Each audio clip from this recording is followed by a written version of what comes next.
Carta para Ghassan Kanafani, por Yasser Jamil Fayyad. Para começar, uma pergunta ao leitor: já lhe aconteceu de desejar muito falar com alguém, longamente, sobre determinado assunto e na hora não conseguir fazê-lo? É dessa angústia que nasceu esse texto.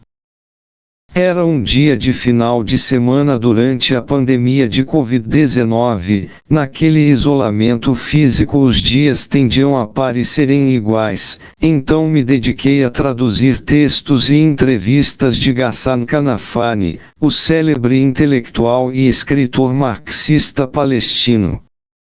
Fui naquela noite dormir como de costume.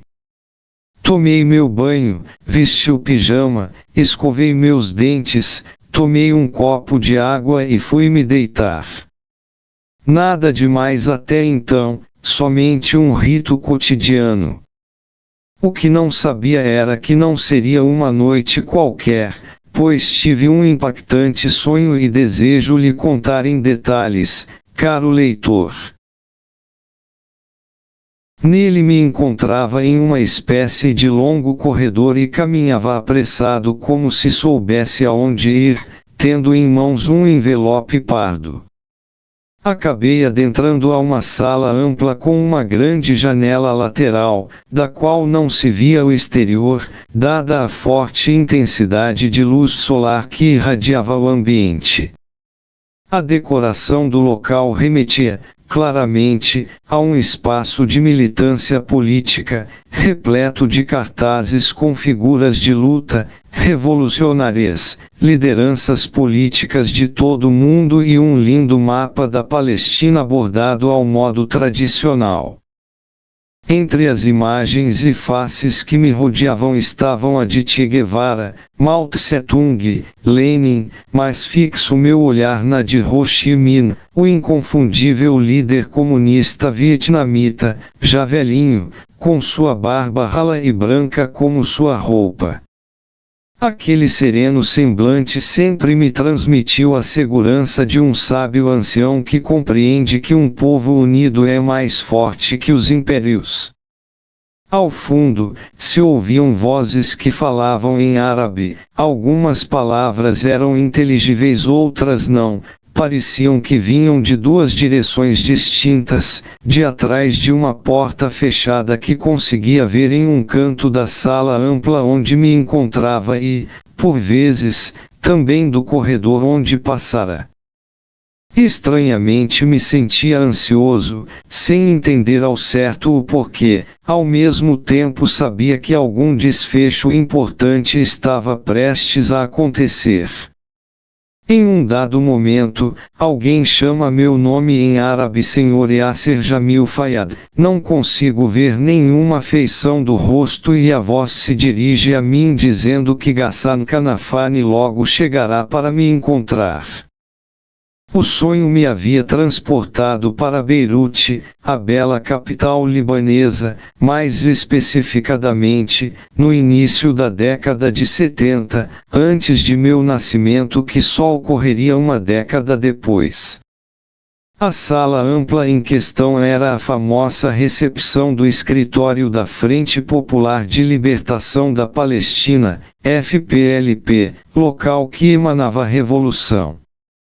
As imagens que tanto conhecia das entrevistas e encontros captados em vídeos e fotos, que o então porta-voz oficial da FPLP fazia naquele local, me permitiram reconstruí-la em sonho com um grande nível de detalhamento. Nesse momento a sensação de ansiedade cresceu, exponencialmente. Sento em uma cadeira próxima à extensa mesa e meu corpo traduz minha inquietação.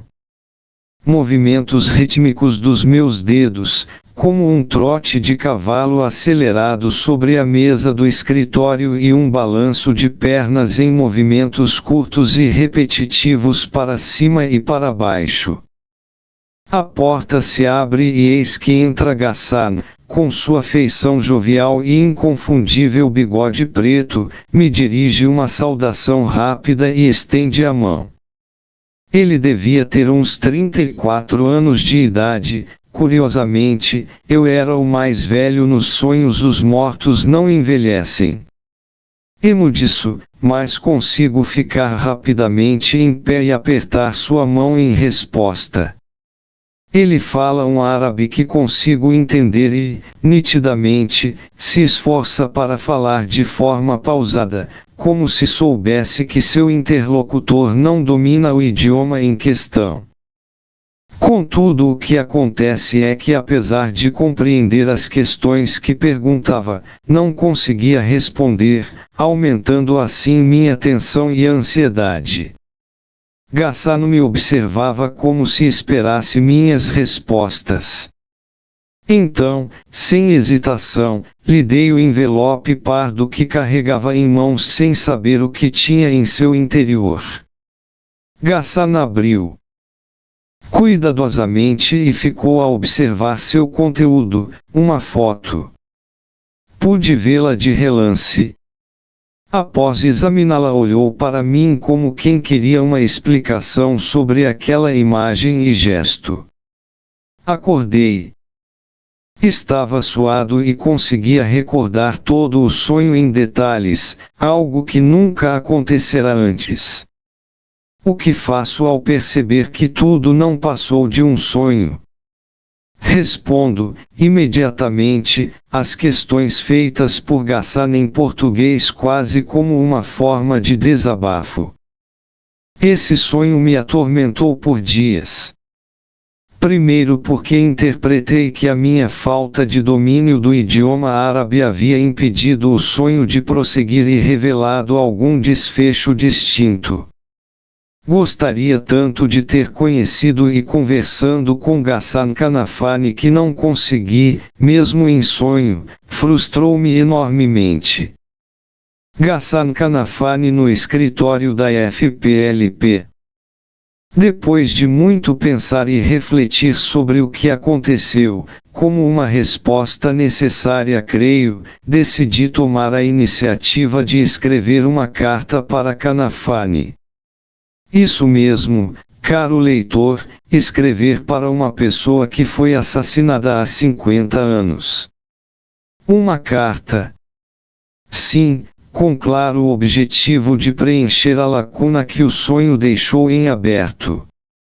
Você, meu amigo leitor, pode achar estranho o caminho que tomei, mas creio que o conteúdo lhe será também interessante se a forma não lhe contentar. Além do mais, Ghassan adorava cartas e escreveu várias como forma de literatura, desse modo me sinto autorizado a fazer o mesmo. Então, vamos lá. Querido camarada Ghassan Kanafani. Nosso encontro não terminou como desejava, por isso, me sinto na obrigação de retomá-lo. É verdade, a culpa foi minha e não sua para o desfecho não satisfatório e assumo-a. Como tenho muito a lhe dizer, acabei ficando com um gosto amargo na boca e espero, francamente, que essa carta me faça reverter essa desagradável sensação. Primeiro vou responder às suas questões feitas no sonho. 1. Estou me sentindo bem. Muito obrigado por perguntar. 2. De fato venho de longe, de um país do outro lado do Atlântico, o Brasil. 3. Descendo de libaneses, como você suspeitou. Meus avós deixaram essa terra rumo ao Brasil e acredite você, nem eles ao certo me souberam dizer o porquê dessa emigração. Gosto de imaginar, Ghassan, que isso tem a ver conosco, com a nossa cultura árabe, essa ideia bonita de sair em caravana pelo mundo como se ele fosse nosso quintal. Você deve estar se perguntando por que lhe dei essa foto em particular. Preciso dizer que a foto é de um rapaz em uma cadeira de rodas, com ambas as pernas amputadas, lançando uma pedra com seu estilingue caseiro, em direção ao exército invasor israelense. É possível perceber, na imagem, que se trata de uma paisagem de conflito dada à fumaça preta de pneus queimando ao fundo. Depois de retratada, devido à forma como nos comunicamos no mundo moderno, ela se espalhou rapidamente. Hoje, usamos computadores, celulares e outros dispositivos eletrônicos capazes de difundir, velozmente, uma imagem como essa. Viralizar é o termo usado e acredite em mim, Ghassan, quando lhe digo que milhões e milhões de pessoas viram essa mesma imagem ao redor do mundo. O fotógrafo Mahmoud Hamzki, notavelmente, a registrou assim como as outras fotos dessa sequência, recebeu elogios e prêmios internacionais como o aclamado 25º Prêmio de Correspondentes de Guerra Baio Calvados. É uma imagem forte. Você concorda? Também preciso lhe dizer algo a mais sobre a pessoa nessa foto. O nome dele é Saber al-Ashkar. Teve as pernas amputadas após um bombardeio israelense à faixa de Gaza, em 2014, e tinha à época da foto 29 anos de idade. Tinha. Sim. Ele foi dado como assassinado pelos israelenses naqueles dias de maio de 2018 e outras fotos surgiram apresentadas como sendo de seu funeral em Gaza. O que aconteceu, Ghassan, é que os jornais vinculavam a foto que lhe dei e a do funeral como sendo a mesma pessoa, contudo não era. Recapitulando, o homem da foto não foi assassinado como disseram os veículos de comunicação mundo afora. Como poderia se produzir um erro desse tipo? Dado que essa foto havia se tornado famosa e o homem em questão ser um cadeirante com ambas as pernas amputadas.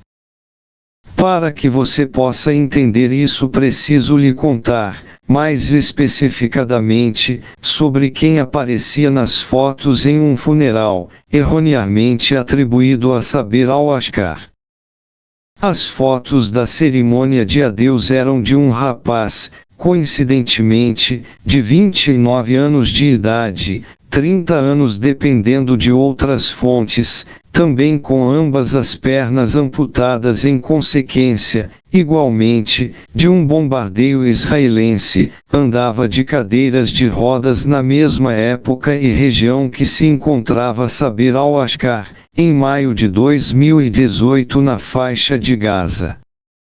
Você pode estar ficando confuso ou me achando confuso. Calma. Esclarecerei melhor. O funeral em questão era de um homem de nome Fadi Hassan Abu Saló. Ele havia perdido as duas pernas em uma amputação traumática para lhe salvar a vida após um bombardeio israelense na faixa de Gaza, como Saber al-Ashkar identicamente o foi, mas o ano noticiado era distinto, 2008. Mais uma vez se produziu um erro, pois ambos factualmente foram vítimas dos bombardeios de 2014. Você deve estar pensando o porquê desse novo erro. Aqui preciso fazer uma digressão sobre a faixa de Gaza, pois ela não é a mesma que você conheceu, Ghassan. Só assim, creio que ficará mais clara a razão desse segundo equívoco. O território agora se restringe a 41 km de comprimento por 6 a 12 km de largura e concentra 1,9 milhões de pessoas, sendo, atualmente, a maior densidade H humana por quilômetro sobrescrito 2 do planeta. Ela se tornou uma imensa prisão a céu aberto, um verdadeiro campo de concentração gigantesco, todo sitiado por terra, ar e mar. Pior, Ghassan, é um laboratório tenebroso em que seres humanos são cobaias para testes. de armamentos de guerra e equipamentos de controle populacional. Essa execrável situação construída e planejada, milimetricamente, pelos sionistas produziu dezenas e dezenas de experimentos macabros sobre o povo palestino. Entre esses estão os sucessivos bombardeios à faixa de Gaza em 2008, 2012, 2014, 2021 e 2022. Mapa da faixa de Gaza. São tantos que é compreensível a confusão, acerca de qual bombardeio gerou a amputação dos nossos 2 cadeirantes, concorda comigo? Agora, isso não explica o porquê de tantos bombardeios, também há de concordar comigo. Para entender esses acontecimentos tenho que lhe falar sobre a função social da guerra para Israel. Muito mudou de sua época para os dias de hoje, Ghassan. Se a expansão em guerras de alta intensidade foi a tônica israelense, de 1948 até 1967-1973, depois continuou em baixa intensidade, permanentemente até os dias de hoje, nesse processo de expansão lenta, contudo confinado ao território histórico da Palestina em uma limpeza étnica, cultural, histórica, patrimonial, arqueológica da existência do povo palestino. Dessa forma, a expansão foi a primeira função evidenciada. Você vivenciou na pele essas incursões que fabricaram assassinatos, chacinas, tristezas e refugiados. Visivelmente, Ghassan, outro papel é o uso de armas e técnicas novas nesses momentos de alta intensidade contra a faixa de Gaza, como serve também a repressão e a tentativa de controle das forças de resistência e libertação nacional palestinas. Dessa maneira, inovação tecnológica de guerra, controle, evidenciamento da real força de resistência e libertação do povo palestino foram a segunda e terceira funções evidenciadas. Esses ataques, em alta intensidade, também servem para coesionar, internamente, os israelenses pelo ódio aos palestinos, além de servir como forma de recrutamento e treinamento militar de combate, visto que o exército israelense aplica, fundamentalmente, uma ação de polícia colonial. Desse jeito, a coesão do tecido social heterogêneo interno israelense pelo ódio ao colonizado, associado ao treinamento militar maciço constituem a quarta e quinta funções evidenciadas. A sexta função é manter a tensão interna e o clima belicoso para obter consensos dos mais variados. Não é à toa que em épocas eleitorais e diante de crises internas os ataques contra Gaza funcionam como uma antessala de novo acordo interno ou uma cortina de fumaça.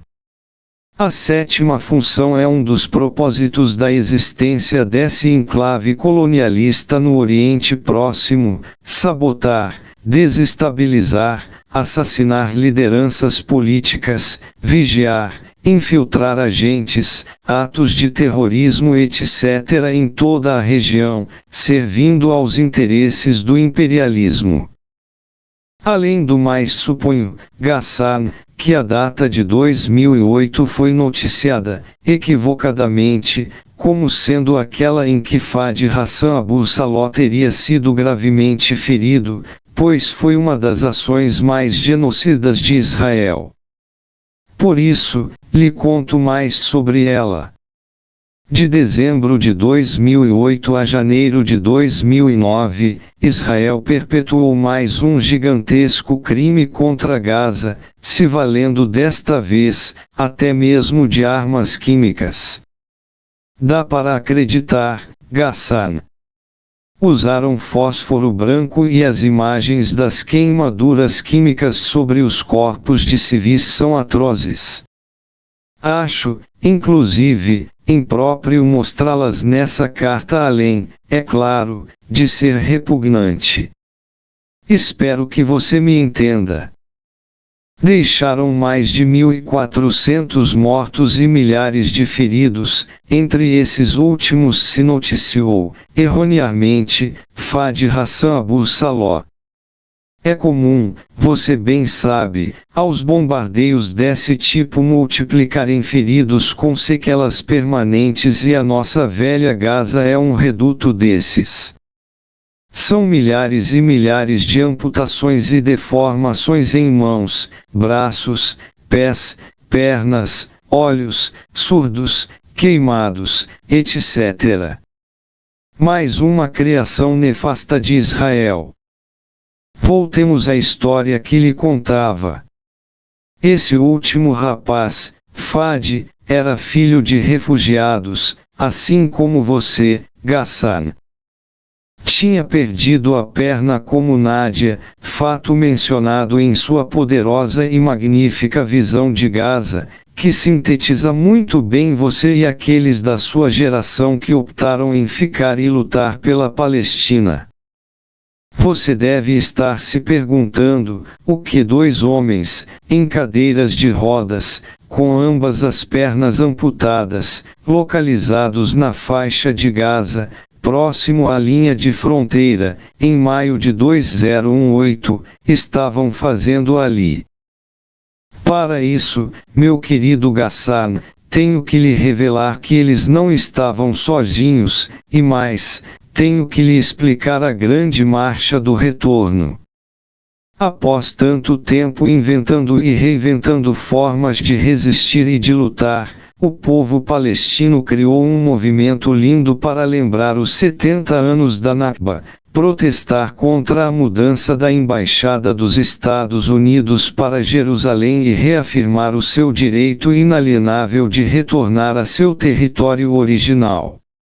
Essa linda marcha se iniciou em 30 de março, o Dia da Terra Palestina, que recorda o ano de 1976, quando no norte da Palestina camponeses reagiram ao roubo contínuo de suas terras por parte de Israel. A Grande Marcha do Retorno, já lhe explico prontamente, não era composta apenas por amputados fisicamente como Saber al-Ashkar ou Fadi Hassan Abu Saló, mas por centenas e milhares de palestinos na faixa de Gaza, acompanhados na Cisjordânia e nos campos de refugiados dos países árabes circunvizinhos. Apesar da afirmação acima, Ghassan, já foi dito que o exílio é uma sensação permanente de falta, de um vazio de algo que lhe é fundamental, é uma incompletude, uma amputação, metaforicamente falando. Nesse sentido, a Grande Marcha do Retorno congregou milhares de palestinos que são também amputados, física ou metaforicamente. A resposta sionista foi a mesma de sempre: violência e mais violência, morte e mais morte. O nosso Fadi Hassan Abu Saló foi assassinado, em 14 de maio de 2018, uma segunda-feira, o dia mais sangrento de ataques à Grande Marcha do Retorno, totalizando 61 mortos em um único dia. Atiraram em uma pessoa de cadeira de rodas. Dá para acreditar nisso? Como sempre invocaram a carta preferida para esconder os crimes, a tal segurança de Israel, atribuíram a Fadi e aos outros 60 assassinados a pecha de terroristas perigosos. Um cadeirante com ambas as pernas amputadas carregando uma bandeira da Palestina era uma ameaça iminente à segurança de Israel segundo eles. Ghassan, ele foi morto em Abazan al-Jadida, perto de Khan Yunis, ao sul da faixa de Gaza, com o disparo efetuado por um atirador de elite em seu peito, enquanto rezava embaixo de uma árvore. Fadi deixou a mulher, Amina Abu Saló e 5 filhos, sendo 3 meninos e 2 meninas. Atiraram em uma pessoa de cadeira de rodas enquanto rezava. Dá para acreditar nisso, Ghassan? Foto do funeral de Fadi Hassan Abu Saló, incorretamente associado à famosa foto de Sabir al-Ashkar. Foto de Fadi Hassan Abu Saló. Foto de Fadi Hassan Abu Saló com seus 5 filhos e esposa. Ele não foi o único. Naqueles dias as cenas de assassinatos a céu aberto eram aterrorizantes. Os números de mortos e feridos aumentavam de hora em hora, pessoas desarmadas, em um protesto pacífico sendo abatidos como insetos. Naquela segunda-feira, de 14 de maio, já se somavam um total de 118 mortos e mais de 1.800 feridos. As cifras, nesses casos, sempre escondem mais do que revelam e deixam ocultos nomes, idades, parentescos, laços de amizade, relações amorosas, enfim, histórias de vida e as sequelas que ficarão para sempre. Bestialmente, os sionistas continuaram perpetrando crimes até mesmo contra um bebê. Sim, Ghassan. Dá para acreditar nisso. Um bebê foi envenenado com gás lacrimogênio. As reportagens escondiam essa história entre as cifras ou raramente citavam um bebê. Mais um palestino sem nome e sem história que a mídia cúmplice desinforma, em oposição às dramáticas e longas reportagens das vítimas israelenses. Esse é um papel teatral que conhecemos muito bem dos sionistas, sempre se apresentando como eternas vítimas, quando na verdade são somente carrascos sádicos e cínicos. A criança se chamava Laila Enwar al-Gandour, uma menina de apenas 8 meses de idade, cuja família era do campo de refugiados de Al-Shat, na faixa de Gaza. Laila é também o nome de sua filha, Ghassan. A mãe da criança a havia deixado adormecida junto a parentes a mais de 1 quilômetro da fronteira, no que considerou ser uma distância segura das manifestações. Não existe essa certeza para nenhum palestino sob colonização. Segurança é uma palavra sempre relativa para os palestinos sob limpeza étnica israelense. A quantidade imensa de gás lacrimogênio lançado naquele dia terrível, segunda-feira 14 de maio de 2018, transformou toda a região em uma espécie de enorme câmara de gás aberta. Foi assim que executaram a pequena Laila. Ghassan, não lhe parece que as crianças palestinas, antes mesmo de saber quem são, já carregam o fardo de onde nascem? São tratadas pelo colonizador como potenciais adultos palestinos e assim, corriqueiramente, torturadas, presas e assassinadas. Diante daquele festival diabólico e indigno conduzido pelos israelenses, esses não escondiam a satisfação por cada morte, comemoraram como cães sedentos por sangue. Isso porque durante os dias da gloriosa Grande Marcha do Retorno, os militares israelenses testaram novos dispositivos e armas, entre elas a chamada chuva de gás lacrimogênio, que intoxicou a pequena Laila. Início da chuva de gás lacrimogênio. Foto de Mahmoud Rems. Foto da pequena Laila Enwar al-Gandour já assassinada. Você deve estar se perguntando, como aqueles que se classificam na condição de ocidente político, de maneira geral, reagirão a tudo isso. Da maneira de sempre Ghassan, diante do trágico se retira da vítima sua humanidade e, assim se torna aceitável, o horror como algo trivial. Foto de Laila Anwar Al-Gandour. Você sabe mais do que ninguém que essa foi a forma deles de resolução do trágico na modernidade, não reconhecendo a tragédia, pela desumanização do outro. Os palestinos foram vítimas dessa ação. Como no livro de Franz Kafka em que a personagem Greta Sansa não reconhece, em determinado momento, humanidade em seu irmão metamorfizado e, assim, pode pedir para varrê-lo para fora como a um inseto qualquer.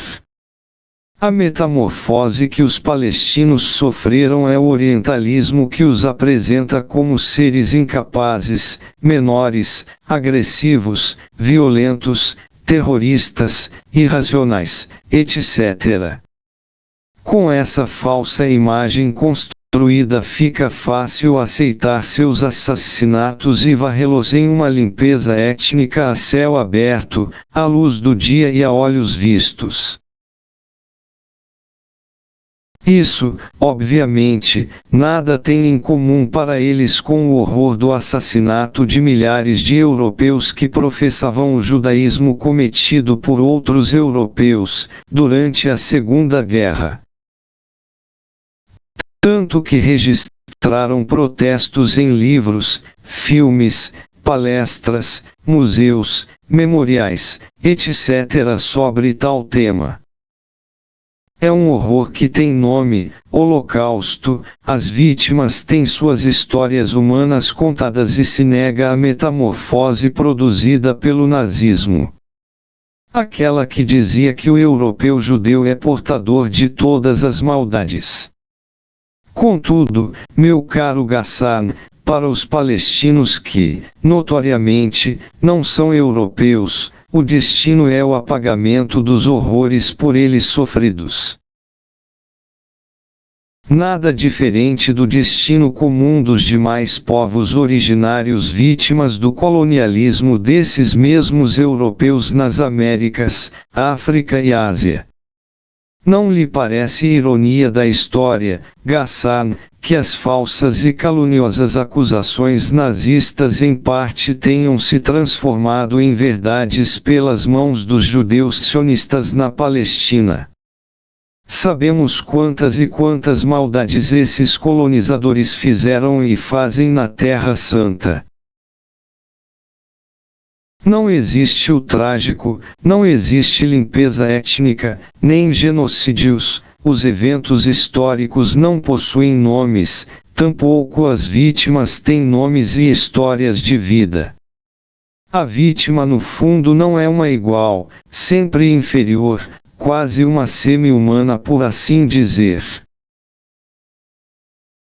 Se é possível produzir tal forma de metamorfose sobre a aparência de um povo inteiro, é também possível fazê-lo em outro com sinal trocado.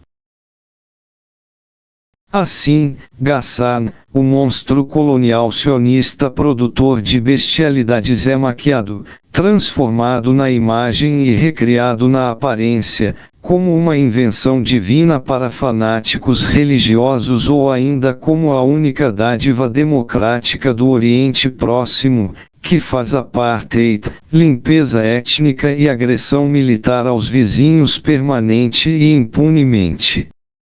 De bastião das forças reacionárias do mundo, o que Israel é, querem até mesmo transfigurá-lo em progressista. Dá para acreditar nisso. A lista poderia seguir, longamente, mas o ponto que queria lhe chamar a atenção já foi cumprido. A violência dos sionistas não é algo novo para você, Ghassan. Você foi vítima dela. Desde sua infância até a sua morte.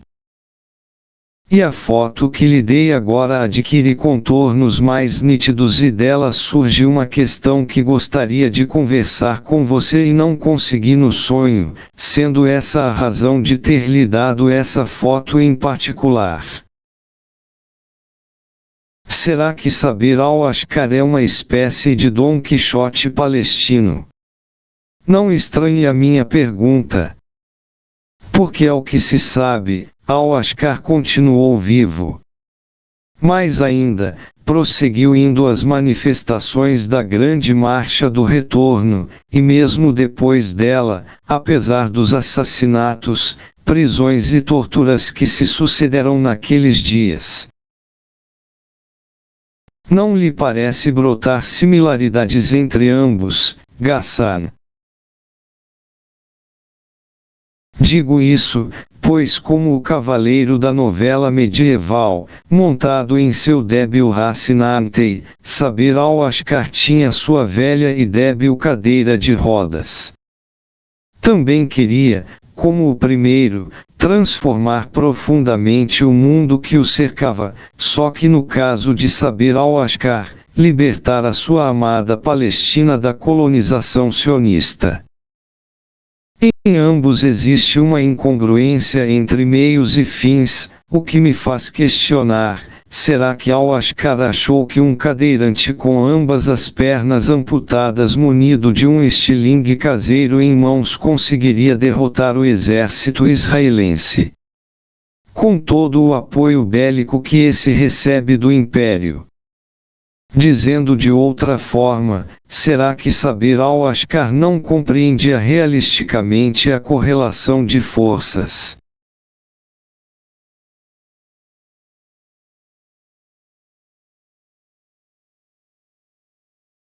Ao que tudo indica, Ghassan, o nosso saber Al-Ashqar não sofria de nenhuma falta de princípio de realidade, que é uma característica marcante do personagem de Cervantes. Distintamente de Dom Quixote de La Mancha que via em simples moinhos de vento terríveis gigantes, o nosso saber Al-Ashqar vê, a seu modo, a entidade sionista como ela é, uma monstruosidade a serviço da lógica do capital. Quanto ao terreno da utopia, a de Dom Quixote, não se liga ao real, paira no alto das ideias e não sofre nenhum tensionamento da praxis, ou seja, não se autoavalia, não é reflexiva, não aglutina outros para se tornar mais forte, não conscientiza outros para disputar hegemonia, não se multiplica para mudar a correlação de forças, não muda o seu próprio projeto utópico, no sentido de porvir, dadas as possibilidades que o real abre ao longo da história, enfim é uma utopia estática. Parece que saber Al-Ashqar compreende esses elementos a seu modo, não sofre dessa mesma características do cavaleiro espanhol.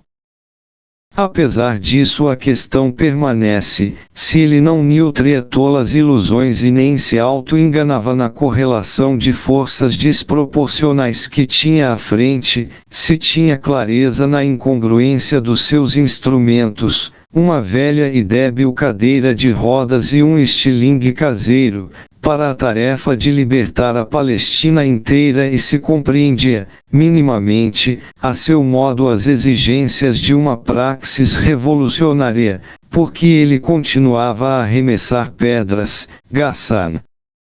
Dito de outra forma, porque não abdicou da luta diante da falta de instrumentais apropriados e eficientes. Ou dada a correlação de forças estar momentaneamente desfavorável. Porque não reduziu a sua luta a um pretenso realismo político. Porque não optou pela prudência como conselheira.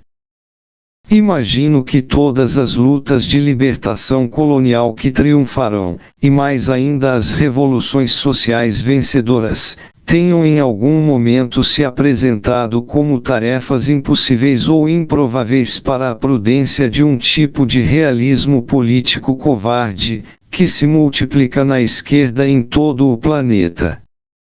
Sob o pretexto de um realismo que sempre restringe as possibilidades, o que se faz é se acomodar e se adequar às demandas do capital em uma esquerda da ordem ou da regra do jogo. Esse nunca foi nosso caminho, Ghassan. Arriscou a dizer que nenhum revolucionário foi chamado de prudente na história.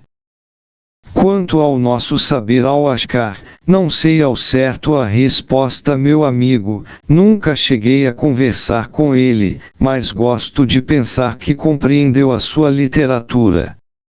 Digo isso, pois que ele descobriu, a seu próprio modo, que poderia sobreviver sobre uma velha e débil cadeira de rodas em uma vida desfeita pela colonização sionista ou optar por lutar contra ela. O que inclui a possibilidade real da morte, assassinato, tortura e o que nos remete ao seu personagem Abdul-Jabbar, na peça teatral Breve Conclusão, em que o mesmo clarividenciou. Mais importante, é achar um nobre ideal, antes da morte. Além de ter um nobre ideal para se viver, existem momentos na história de um indivíduo e mesmo de um povo, em que a morte não é antagonizada pela vida, mas pela luta. É como se só está vivo realmente quem luta, como o pássaro do seu conto Muros de Ferro. Além do mais, é preciso ter clareza que as configurações políticas, que sustentam Israel regional e mundialmente, mudarão e que a história está aberta. Há momentos em que um povo deve resistir para que no passo seguinte possa derrotar o inimigo. Nesse quesito, nenhum povo, no século XX, foi mais bravo do que os palestinos, que enfrentaram uma colonização de substituição apoiada por vários impérios. Apesar de todo o esforço empregado por esses para apagarem da existência o povo palestino, não conseguiram e nem conseguirão. O povo palestino me lembra o velho, sábio e sereno Ho Chi Minh, que compreendia que venceria todos os impérios e a colonização, somente com um povo unido na luta. Sem luta não há existência e nem tampouco libertação.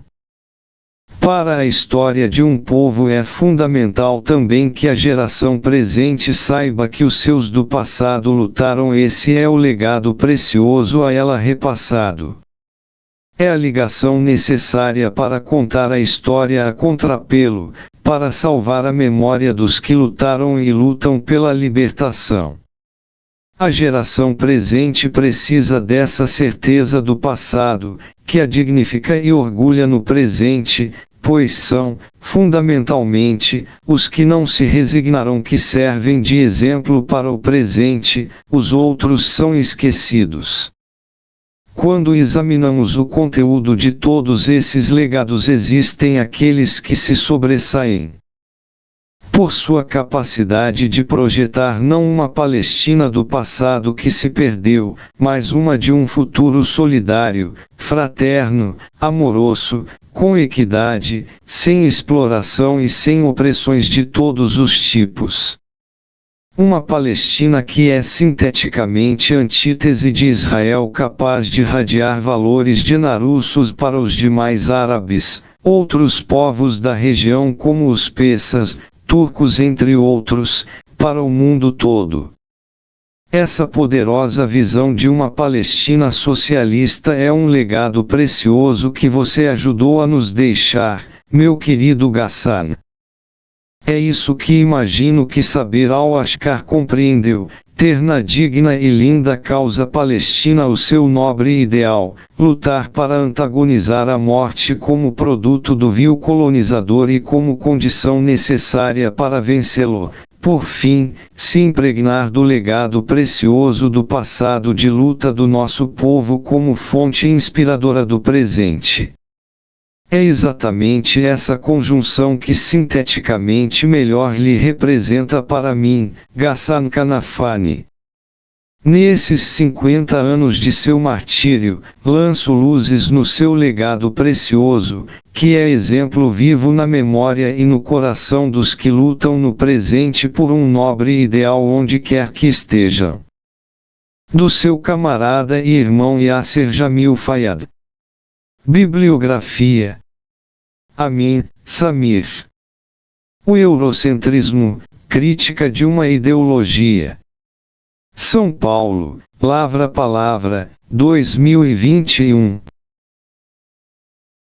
Bargout, Mourida. Elvira Maló, Memórias. Rio de Janeiro, Casa da Palavra, 2006. Fayyad, Yasser, org. Ghassan Kanafani Anticolonialismo e Alternativa Socialista na Palestina. Florianópolis, Fedain, 2022. Khalid, Rashid. The Iron Cage, The Story of the Palestinian Struggle for Statehood. Oxford, Oneward Publication, 2006. Kozik, Carol. O século de Grit Sansa, sobre a possibilidade ou a impossibilidade do trágico no nosso tempo. Tradução de Leandro Conder. Matraga, V8, P917, 1996. Masalha, Nur. Palestine, A 4000 Year History. London, Bloomsbury Publishing, 2018. Vasquez, Adolfo Sanches. Entre a Realidade e a Utopia. Trad Gilson B. Soares. Rio de Janeiro, Civilização Brasileira, 2001. Yasser Jamil Fayyad nasceu em Campos Novos SC, 25 de fevereiro de 1982. Graduado em Medicina pela Universidade Federal de Santa Catarina, UFSC, Residência Médica em Pediatria HUFSC, Residência Médica em Infectologia Pediátrica na USP Ribeirão Preto, pós-graduação em Filosofia Política, IFB, e mestrando em Geografia pela Universidade Federal da Fronteira Sul, UFFS, militante de esquerda e coordenador do Movimento pela Libertação da Palestina Ghassan Kanafani. Autor dos livros publicados pela Fedain Editora. Socialismo ou mais barbárie, nosso verbo é lutar, somos todos palestinos e amálgama de luta e beleza, somos todos palestinos. Compartilhe isso. 1. Publique isso. 2. Twitter 3. Facebook 4. Imprimir 5. E-mail 6.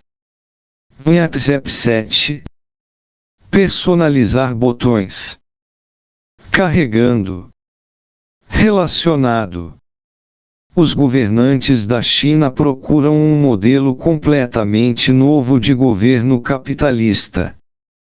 12 de outubro de 2020. Em Capitalismo. Ocupação Carlos Marighella, uma vacina contra os vírus. 14 de fevereiro de 2021. Em luta de classes. Não consigo respirar, protestos combatem pandemias. 5 de setembro de 2020. Em Capitalismo. Deixe um comentário. Este site utiliza o Akisme para reduzir spam. Saiba como seus dados em comentários são processados.